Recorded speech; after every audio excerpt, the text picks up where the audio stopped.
Hello everybody, welcome to a special edition of ABUgames.com videos. This time we have a box opening of the brand new Modern Masters. That's right, the brand new reprint set from Wizards of the Coast, featuring cards printed from 8th edition to Alara Reborn.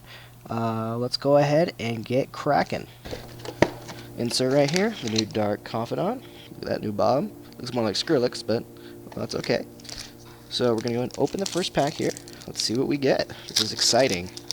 I'm not going to spend too much time on the commons and uncommons, unless they're really notable, but just go through here real quick.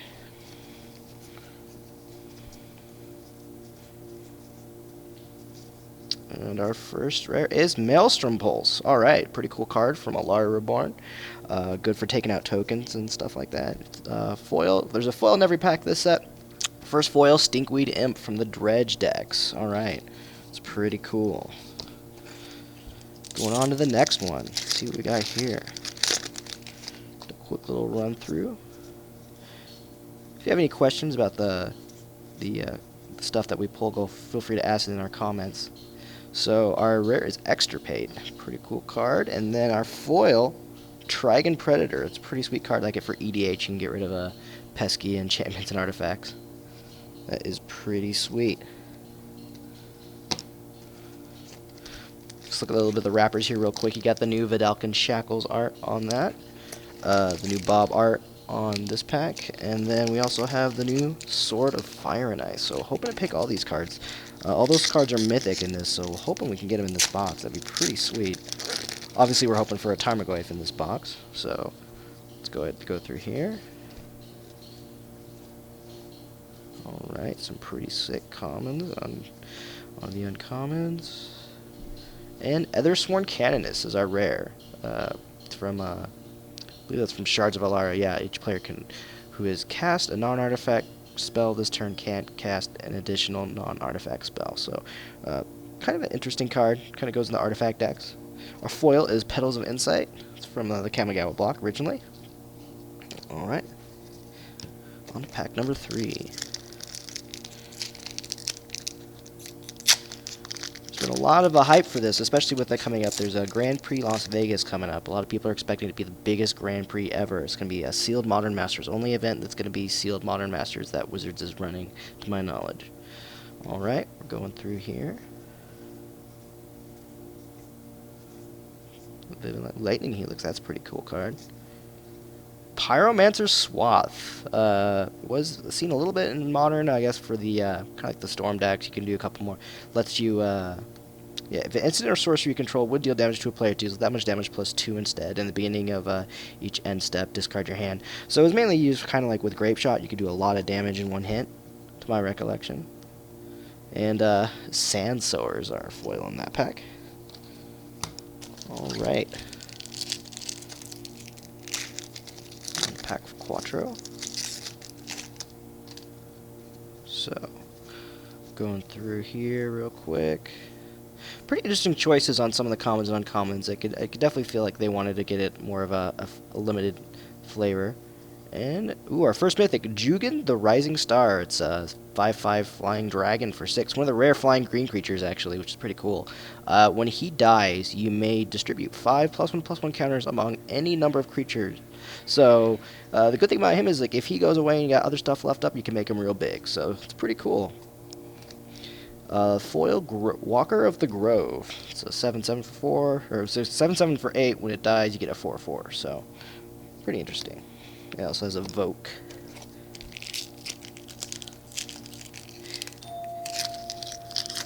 If you have any questions or comments, actually, any feedback is actually greatly appreciated, especially if we want to do more videos like this in the future. So, okay, going through our pack 5. Kitchen Finks, glad to see that was reprinted. That was a pretty high price, uncommon. Electrolyze, that's pretty cool too. And Demigod of Revenge is the rare. Pretty powerful 5/4 for Flying Haste for 5. Whenever you cast him, you can return all cards named Demigod of Revenge from the graveyard to the battlefield. So that's pretty sick, especially if you're able to get somehow to get multiples in the graveyard and bring them all back for one big swing. Our foil is blinding me. It's a pretty powerful card in original Mirrodin Limited. Just kind of a nice trick. So it looks pretty cool foil too. So, all right. Moving on here.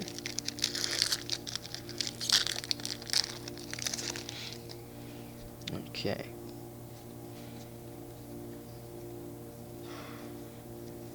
It was interesting to see some of the choices they made in terms of allocations from what sets were reprinted. It was a pocket set, which was originally a rare, now an uncommon. So that was one of the examples of cards that had been actually downgraded in rarity.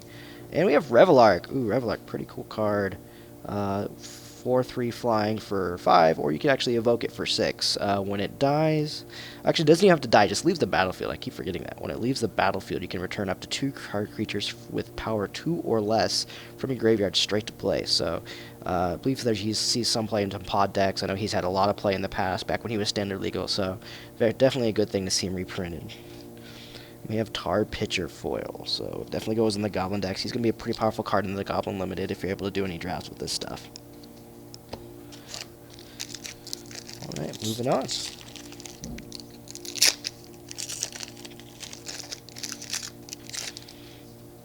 Okay, here. This card's like Goblin, Empty the Warrens, which is they actually added some of the Storm cards, which I know a lot of people are excited about, because Storm does see some modern play. Alright, some of the Vivid Lands, good to see those back. Narcomoeba. Cold Eye Selkie is the rare. It's 1/1 Island Walk. Whenever it deals combat damage to a player, you may draw a card. So, tentatively called the Affinity type cards, because that was one of the first cards that let you do that, where if you attacked and was able to deal damage, you could just draw a card. So it's got Island Walk. It's also got Blue-Green Hybrid, so pretty interesting card. I believe it's from Eventide originally. Alright, and Amru Seekers is the foil. Still haven't gotten a foil rare yet. Hoping to get something really good in foil. Obviously, the dream is to get a foil Tarmogoyf, but who knows.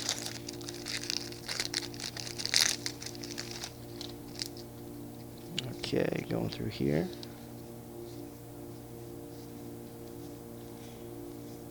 Eternal Witness. Ooh, that's a old favorite of mine from Fifth Dawn. Ooh, Sarkin Vol. So Planeswalker. One of the, I believe, 2 Planeswalkers in this. There's also him and Elspeth. He's 4 mana, 4 loyalty initially. He's got +1 ability to give creatures you control +1/+1 and haste until end of turn. You can -2 to gain control of target creature, untap it. It has haste and you control it until end of turn. And his ultimate is -6. You put 5 4/4 red dragon creature tokens into play. So pretty sick if you're ever able to ultimate him. And Otherworldly Journey is the foil. Alright.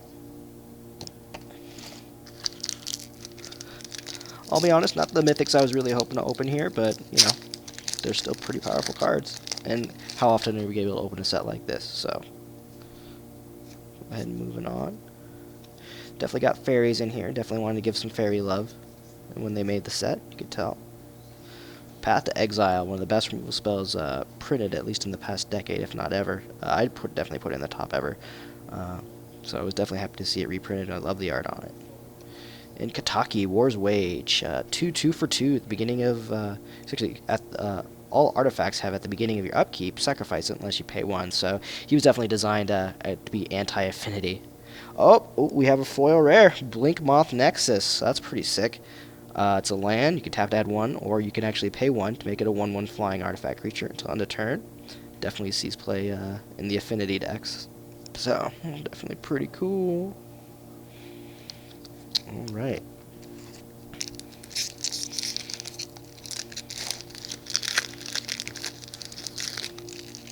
Moving on to the next pack.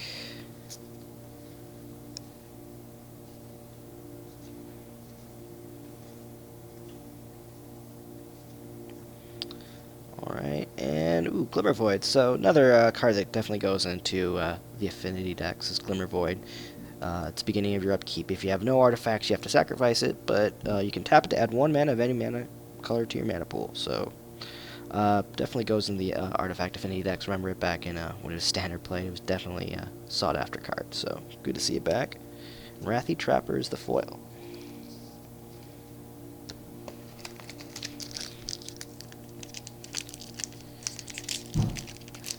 I'd like to know what people's feelings on Modern Masters. There's some negative feelings towards it, mainly towards the pricing on it in terms of what Wizards suggested retail price was, but definitely limited set, so they didn't want to flood the market too much, is from my understanding.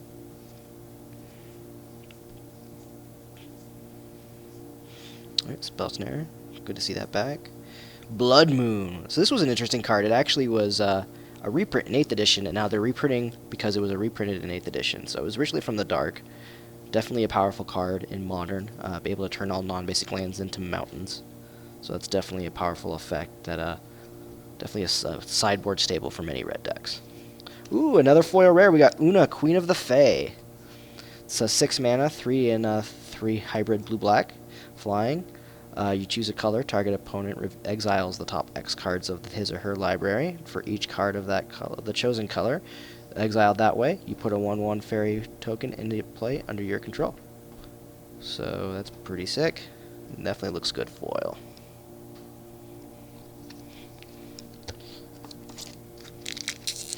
Alright, so definitely 2 foil rares so far. I'm definitely happy with that. Okay, moving on here. Fragmite.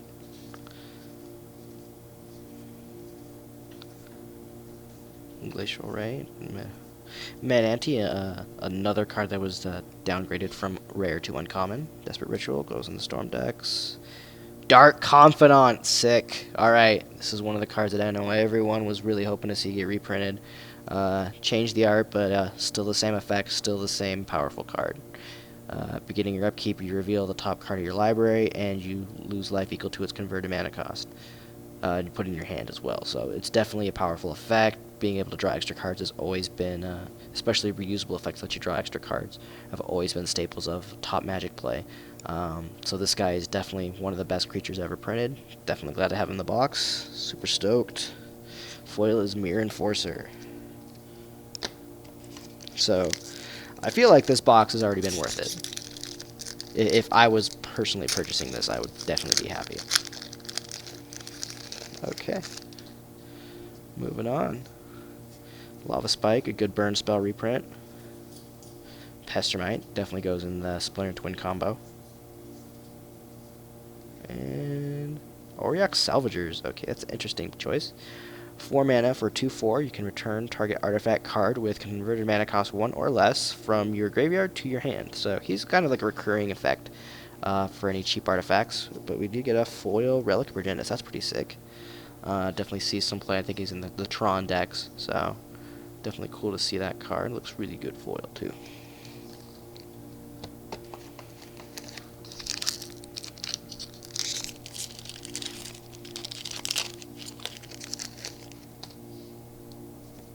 I'm going to go ahead and move up some of the stuff so you guys can actually get a better look at them.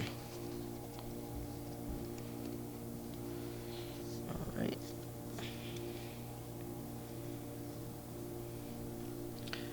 Kodama's Reach, it's a good ramp spell. Master Mire is another one of the downgraded cards from rare to uncommon. Tooth and Nail, ooh, that's a pretty sweet card. You could pay 7 mana or you can entwine it for 2 more. You can choose one, but if you entwine it, you get to choose both. The choose one aspect is search your library for up to 2 creature cards, reveal them, and put them in your hand. And then the other aspect is you could put 2 creature cards from your hand directly into play. So for 9 mana, you could actually search your deck for 2 creatures and then just put them right into play and smash faces. It's a lot of fun. I've had a lot of fun with this in cubes before, so definitely a good card to see here. Reach Through the Mist is the foil. Ooh, and a new Kithkin soldier art. Haven't seen that before, so interesting.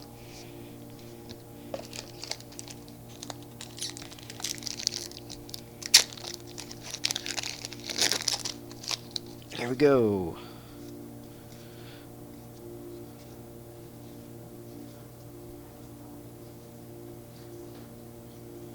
Murderous Redcap, that definitely goes in the pod deck. It's one of the kill conditions, along with like a Viscera Seer and Malira. You can actually just go infinite. Pretty sweet. Ooh, Life from the Loam, one of the original cards for Dredge. You can return up to 3 cards. When you cast it, you return up to 3 cards from your graveyard to your hand, but you can bring it at the beginning of your draw step if you were to draw a card. Actually, it doesn't have to be the draw step. Just if you would draw a card, you can choose to discard the top 3 cards of your deck instead of drawing the next card, and then just return this from your graveyard to your hand. So a pretty powerful effect. Echoing Courage is the foil.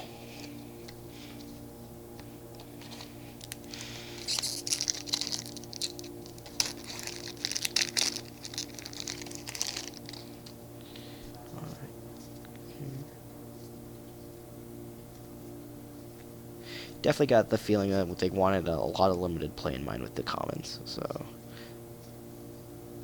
Pact of Negation, free counter spell. You could pay 0 to cast it, counter target spell. But at the beginning of your upkeep, if you do not pay 3 colorless and 2 blue, you will lose the game. So definitely, one of the cards, the fact that it costs 0, can definitely throw off players, especially if they're kind of like a combo deck. They think that they got the out, and or they got the open to go, and then their opponent just plays a free spell that completely disrupts them. Obviously, it has the drawback of having to pay 5 mana next turn, but usually for a control deck, you're going to be well aware of what you're doing, so not usually a problem, but pretty cool card. Mad Ante is the foil.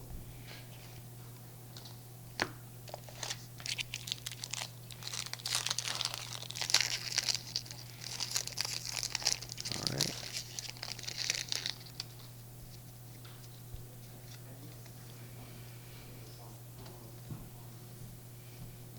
Pyrite Spellbomb was one of the actually I believe the main win condition for the Eggs deck, which unfortunately at this point doesn't seem like it's going to be around, at least not in its former form with the banning of Second Sunrise. Glacial Ray, Shrapnel Blast, Dragon Predator again, Greater Gargadon. All right, this guy has you can either pay 10 mana for a 9/7, or you could pay 1 red and he's got Suspend 10, and then you can always just sacrifice an artifact, a creature, or land to just remove a suspend counter from him. So you can sack a whole bunch of stuff to make him cheaper to get out. So definitely seen some play in previous decks. Not sure how much play he sees in Modern currently, but definitely an interesting card, and I think worthy of the reprint. And Festering Goblin, little guy from Onslaught. Actually, he was originally from Onslaught, so I think he must have been reprinted in later sets. Yeah, I know he was at least in, I believe, 10th edition, so good to see him back.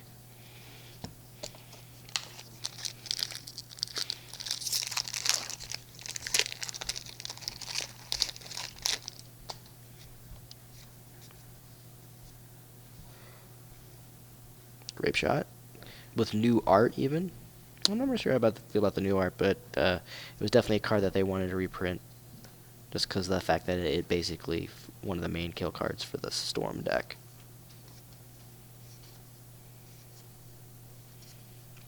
Joyra of the Gitu is the rare. 3 mana, colorless blue and a red, 2/2. You can pay 2 exile a non-land card from your hand. Put 4 time counters on the exiled card. If it doesn't have suspend, it gains suspend. So basically, you just take a card for 2 mana, exile a card from your hand. You just make it suspend instead of rather be able to cast it hard cast it. So interesting. Rune Stalactite. It's the foil.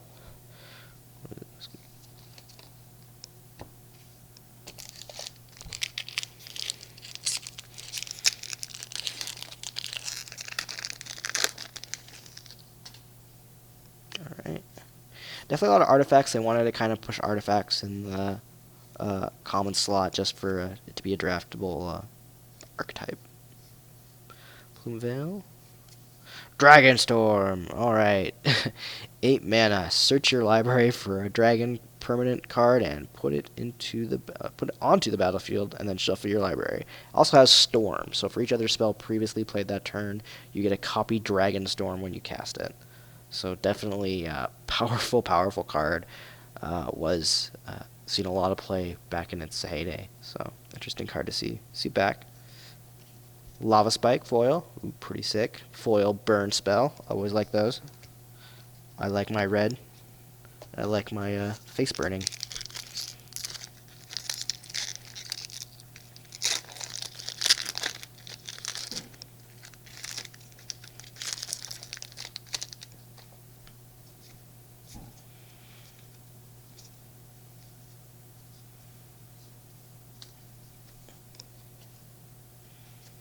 Kitchen Phoenix.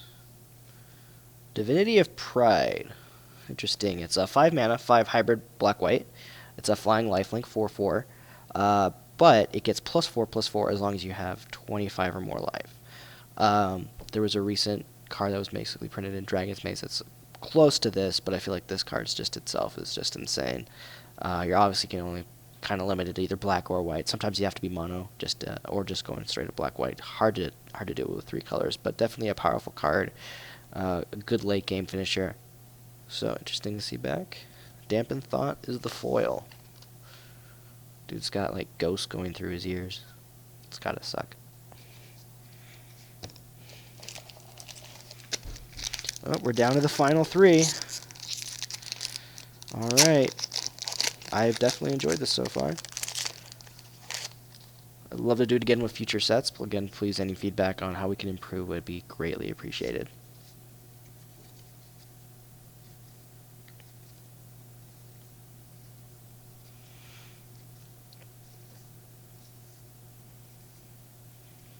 Rude Awakening. It's definitely a powerful card. It's normally 5 mana, but you can entwine it for 3 more. So basically, for 8 mana, normally you have to choose one. You can either untap all lands you control, or all your lands become 2/2 creatures until end of turn. If you entwine it, you get to do both. So basically, meaning if you got 8 mana, you could tap all your lands, then untap them, make them 2/2. So pretty strong card. I remember he used it back in the day as a finisher in big ramp decks. So definitely a powerful card. And Blind Spot Giant. Put a lot of giants in this. I know a lot of people weren't too terribly thrilled about that, but I don't know. I guess they wanted a red tribe. They didn't want to go complete with goblins.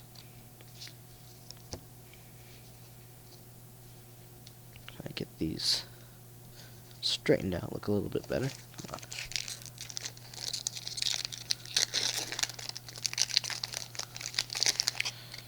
Okay.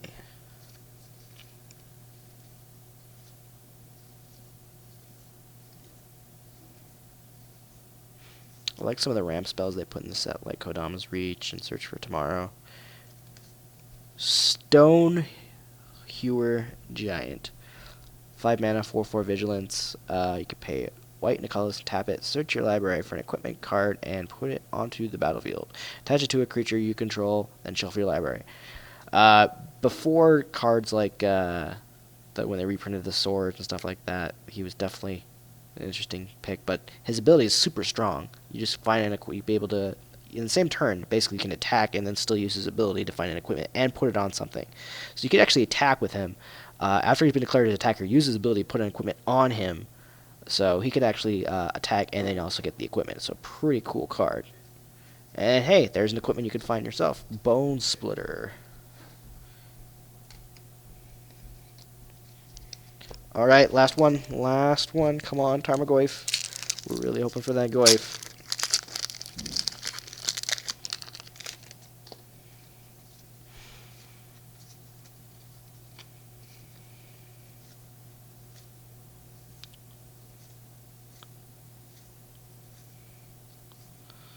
Scion of Una. Okay.